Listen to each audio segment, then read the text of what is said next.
ang nakaraan sa Voltes 5 Legacy. Kayo ba talaga yung totoong papa? Anak ko. Mataas ang bihag. May nagligtas sa kanya. Nadiscovery na nila tayo. Big Bird, sandali! Kunin mo to. Magagamit mo yan. Sakaling magkahiwalay tayo ulit.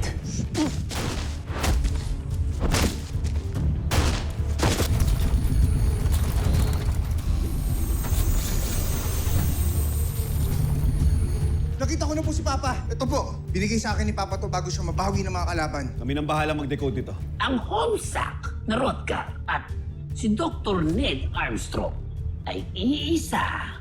Kaya pala malakas ang depensa ng Terra Air 2. Laking gulat na siguro ni Prinsipe Santos pag nalaman niya na may mga kapatid pa siyang iba. Wag! Ilihim mo ito sa kanya, Joel. At itago mo rin sa kanya na buhay pa ang kanyang ama. Thunder Missiles! Buti naman, bumalik ka. Ano pa hinihintay natin? Let's vote!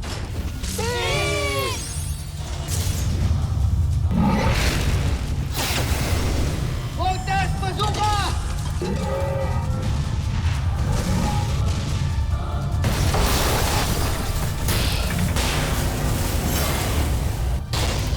Laser Sword!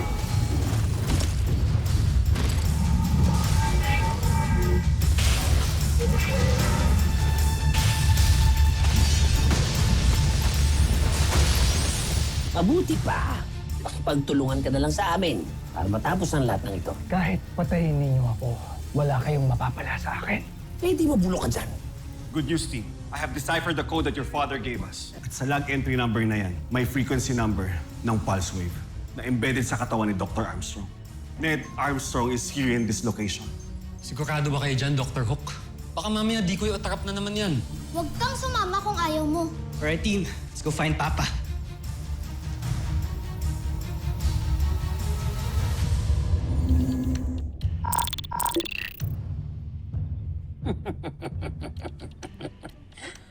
Talagang walang alam sa paggawa ng armas ang ibang General ni Santos.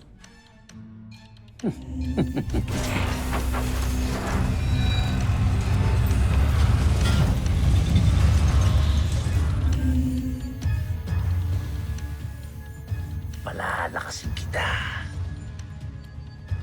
Dahil ikaw na ang tatalo kay Voltes 5.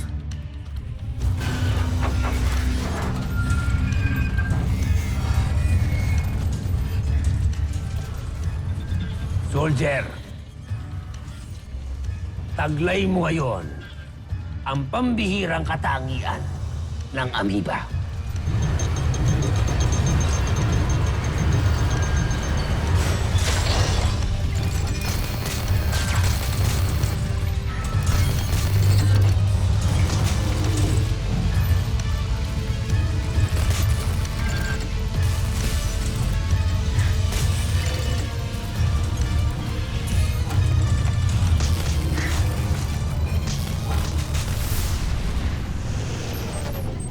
So guys, lumalakas yung signal dito. Kuya, natutuwa ako kasi sumama ka sa amin. Naniniwala ka na ba na si Papa talaga yung nakita ko? Alam mo, Big Bird, daming beses tayong niloko ng mga kalaban. Ayoko na magpaisa pa. But at the back of my head, gusto kong maniwala na nandyan talaga si Papa eh. Huwag kang mag-alala, kuya. Pag nakita mo siya, mawawala lahat ng doubts mo.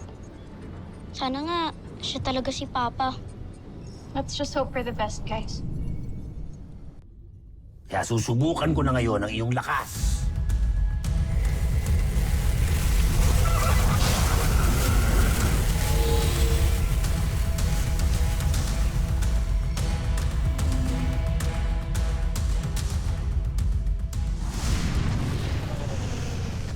Ito guys, malakas na yung signal dito. Malapit na tayo sa location. Kung malakas yung pulse na ibig sabihin, posible rin na malapit na yung kalaban sa atin. General, Ano kailangan mo? namataan namin ang 4 na Voltes 5 na malapit sa ating pinagtataguan. At may nadiskubre tayong kaming sinyales na tila hinahanap nila. Saan nanggagaling ang sinyalis na yan?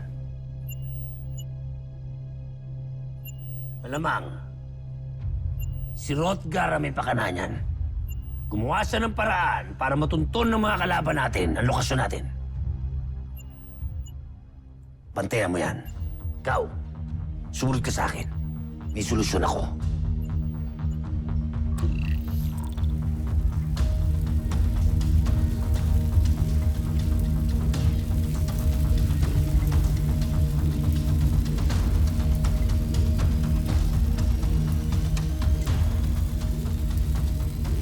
Lakasan niyo pa ang enerhiya ng aparato.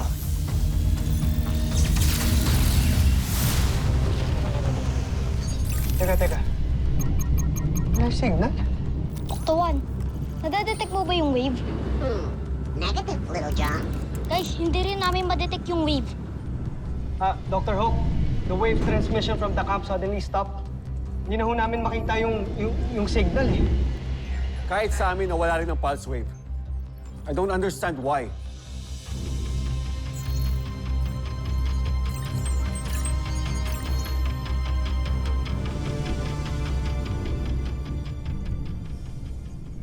Yan. Sigurado ako, hindi nalulusot ang pangsagap ng senyales ng Vortex Spike sa tindi ng enerhiya na bumabalot kay Rotgar. Ewan ko lang, kung matuntun pa nila to,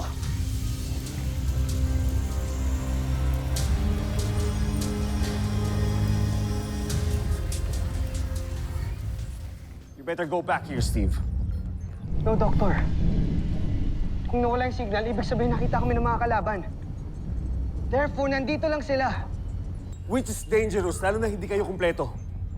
Sige na, bumalik na kayo, tsaka na lang natin pag-usapan kung anong sunod ninyong gagawin. No, Doctor. Itutuloy namin yung paghahanap kay Papa. Big Bert, pwede ba huwag niyong matigas ang ulo niyo? Armstrong Brothers! Jamie, do you read me? Mark, where are you going? Susundan ko po sila, Dr. Hook. Baka mamaya mapano pa si Jamie. Mark, wait!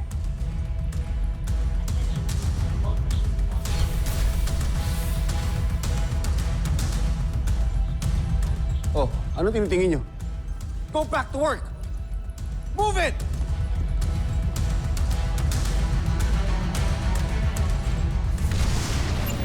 General, hindi pa rin umalis ang kalaban natin.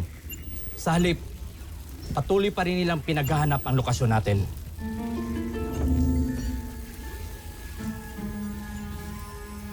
talagang sinusubukan nila ang pasensya ko. Kaya ilabas nyo na ang aking Beast Fighter.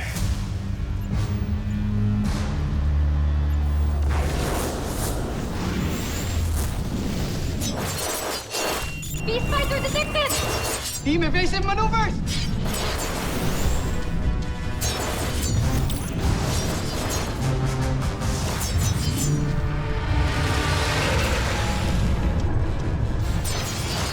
Mukhang yan yung kalaban natin earlier. Mas lumaki siya.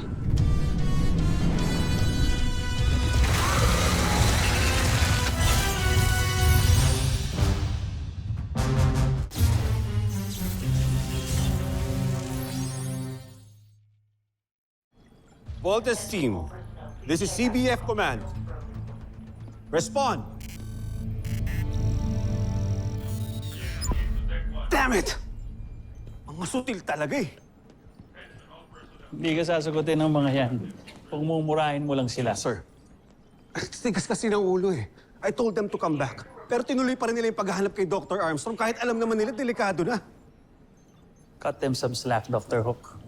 They're not just good soldiers. Mababait din silang mga bata. Their hearts are in the right place.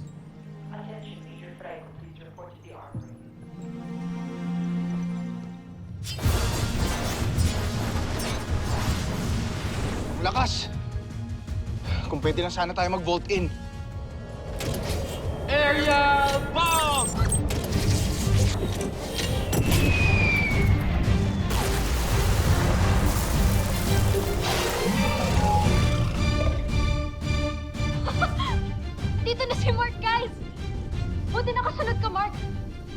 Matitiis ba naman kita? Nakuha mo pa talaga mambola, ah. O dahil nandito na si Mark, alam nyo nang gagawin. Let's rock!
Naging isa siya? Lo, para siyang naging tikbalang ah. Flying spikes! Incoming!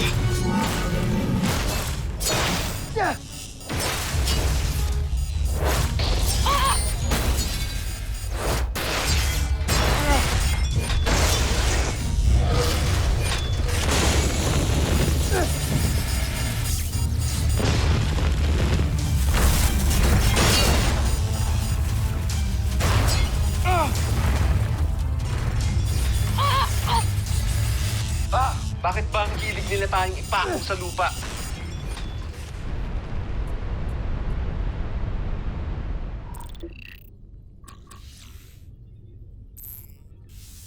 Jomfre, May mahalaga daw kayong iuulat sa akin. kagulat-gulat, Jomfre. Kasalukuyan na sa sagap ng ating radar ngayon si Soldier, ang ating beast fighter. Lumalaban ito ngayon. Ano? Hindi ba't nawasak na ito ni Voltes 5? Paano nangyari nakikipaglaban ito ngayon? Iyon din ang pinagtataka namin, Jomfre. Panoorin niyo.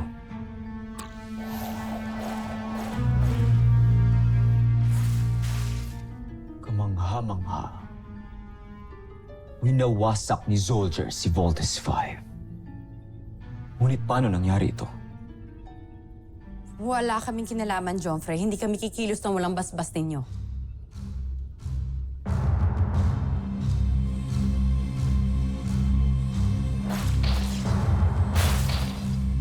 Si Zhu. Siya ang maaaring may gawa nito. Dalhin niyo sa akin si Zul kapag nakita niyo siya. Nagdududa na ako sa isang yun. Masusunod, Jomfre.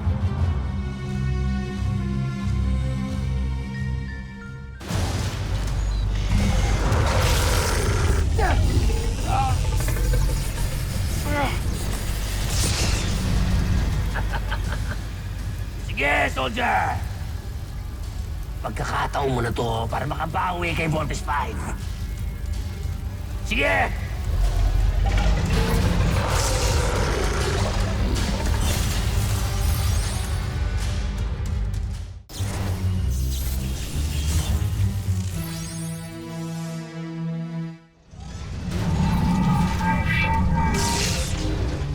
Kapin down tayo!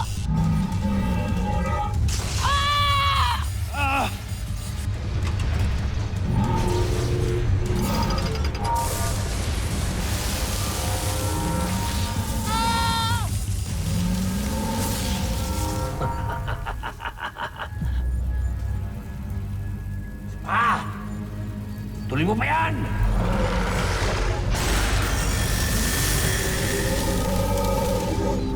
Mark, okay ka lang? Huwag niyo na ako isipin, Steve. Basta pilitin yung mga tayo. Can't even launch any of our weapons! Sumato, kailangan natin makatakas dito sa Beast Fighter na to! Kuya! Yung ultra-electromagnetic beam! Ito na lang yung paraan! Gamitin mo na para hindi na tayo mapuruan ng tikbalang na yan! Ultra-electromagnetic beam! You have to break free! Little John, divert all power to arms. We need to break free.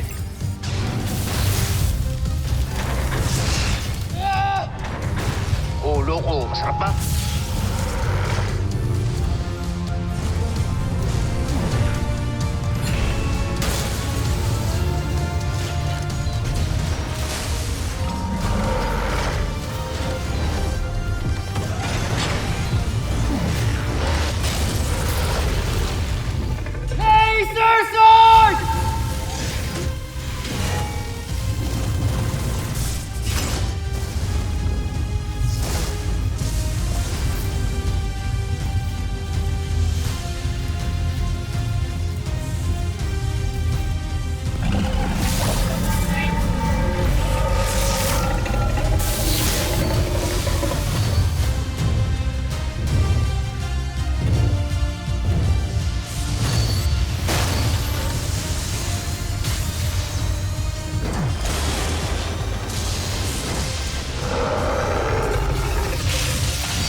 Talo na naman ako kay Voltes 5.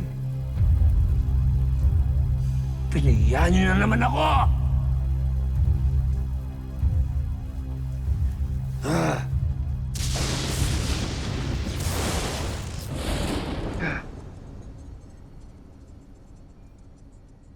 Sa wakas, natalo na din natin yung Beast Fighter. Pero Kuya Steve, paano si Papa? Makikita ba natin siya?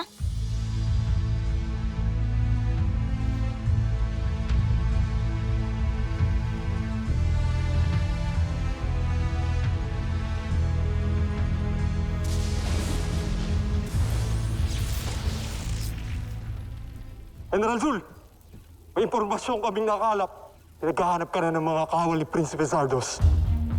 No? Dalhin niyo agad sa akin si Zul kapag nakita niyo siya. Nagtutuda na ako sa isang yun. Baka kailangan kong bumalik muna ka na Santos. Siguraduhin niyo lang. Hindi makakatakas si Rodgar sa aparatong yan. At lakasan niyo pa ang inariya. Masusunod, General.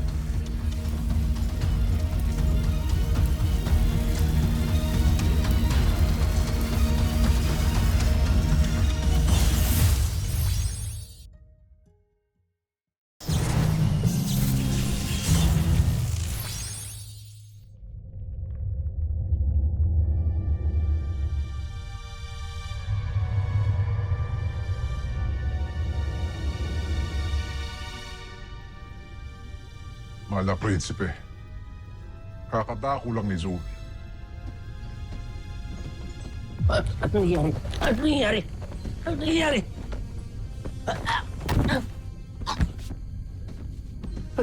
Akala mo siguro hindi ko matutuklasan ng mga kalokohan mo, Zul. Hayaan niyo po kung magpaliwanag. Hindi ko kailangan ng paliwanag! Sumaba ka sa laban ng walang pahintulot ko. Sino ka ba sa inaakala mo, ha? Kaya pala nawala ka? Nagsarili ka na? Pero talunan ka pa rin. Nang dahil sa pagmamagaling mo, Mapapahiya na naman ako sa ating emperador! Patawarin niyo ako, Jompre. Hindi na po mauulit. Hindi sapat ang pagmamakaawa mo. Dapat sa'yo magtanda. Draco, alam mo ang gagawin sa nagmamagaling na ito. Pero, igapos to. Prinsipe. Mahal kong Prinsipe. Maawa mo kayo sa akin. Maawa kayo sa akin. Maawa kayo sa akin.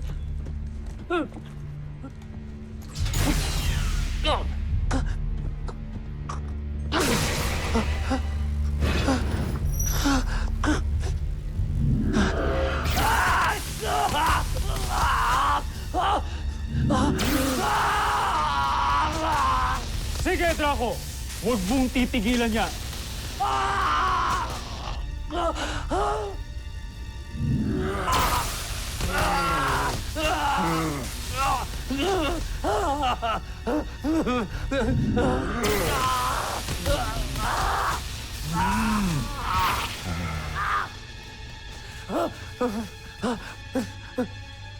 Mahal na Prinsipe.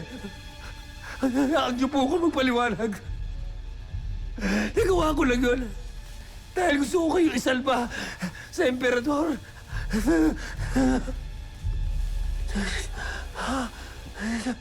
Ano yun? Nakita ko kasi kung paano kayo alipustahin ng mahal na emperador nung huli kayo nag-usap. Siya na mismo nagsabi na papalitan niya kayo kapag pumalpak pa kayo. Ayokong mangyari sa inyo yun. Ayokong napapahiya kayo. Kaya nilagay ko sa aking mga kamay ang desisyon na labanan si Voltes 5. Inaakala ko mananalo ko nang para sa'yo. Nang may taguyod kong pangalan mo, Prinsipe. Dahil ikaw lang ang nakakita ng aking kakayahan. At kahit na ganito ako, tinanggap niyo ako sa inyong kupunan. At kahit na ilang beses ako pumalpak, pinagkatiwalaan niyo pa rin ako. Kaya gano'n na lang ang pagtanaw ko ng utang na loob sa inyo. Pero, nabigo ang aking misyon. Pumalpak din ako. Pero nagawa ko lang yun dahil sa pagmamalasakit ko sa inyo, Jompre.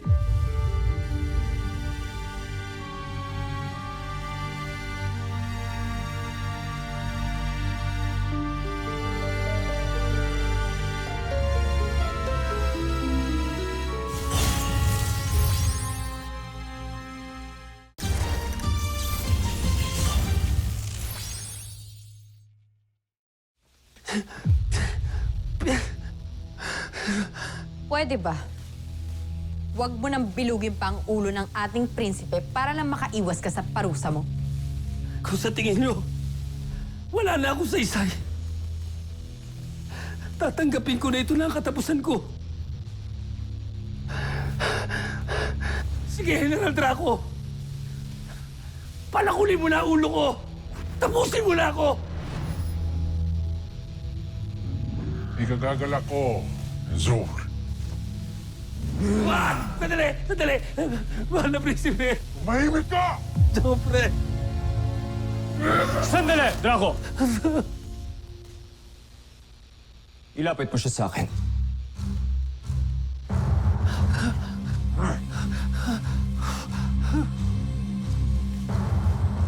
Patayin ang enerhiya.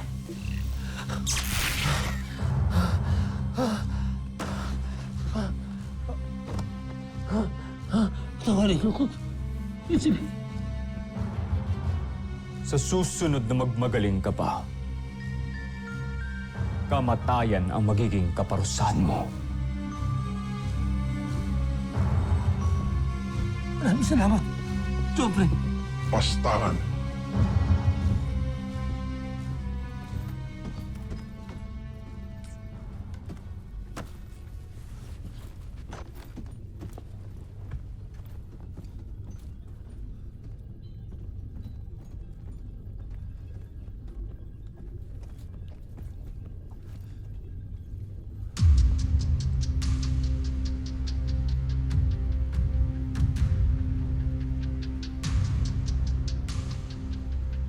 Hindi ko makakalimutan ang ginawa niyo sa akin. Hindi ko kayo mapapatawad. May isa pa akong alas. Hindi kailanman malalaman ni Zardos na buhay ang kanyang ama. Pagbabayaran niyo ang kalupitan na ginawa niyo sa akin.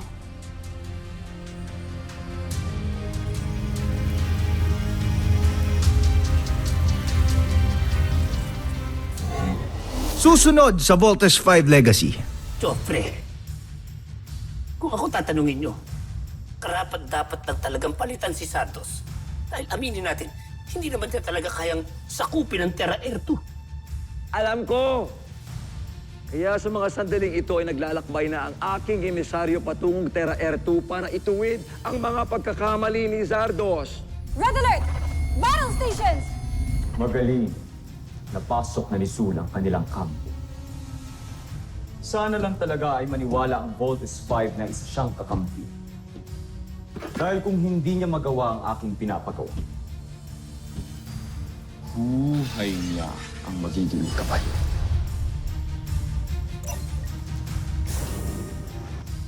Ano to, Mark?